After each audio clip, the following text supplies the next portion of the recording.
তাই? আচ্ছা আচ্ছা। না, রস কাটা তো এখন দেখাই যায় না, দুর্লভ জিনিস, তাই ভিডিও করতেছি।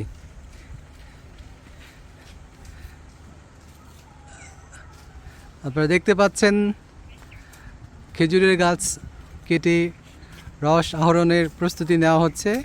এটি কেটে চুঙ্গা বসিয়ে দেওয়া হবে এবং যেটি থেকে সারা রাত ধরে রস ঝরবে এবং সকালবেলা রস সংগ্রহ করবে। সুচারুরূপে আমার এক আঙ্কেল, উনি গাছ কেটে রস আহরণের প্রস্তুতি নিচ্ছেন এবং এনারা এ বিষয়ে খুবই অভিজ্ঞ। দেখছেন খুব সুন্দর করে ধারালো কাঁচি দিয়ে গাছ কেটে রস আহরণের জন্য সব ধরনের প্রস্তুতি নিয়েছেন এবং একটু পরে উনি চুঙ্গা বসিয়ে দিবেন, যেটি কিনা সারা রাত ধরে গাছ থেকে রস সংগ্রহ করে ঠিলার মধ্যে রসটি সংগ্রহ করা হবে।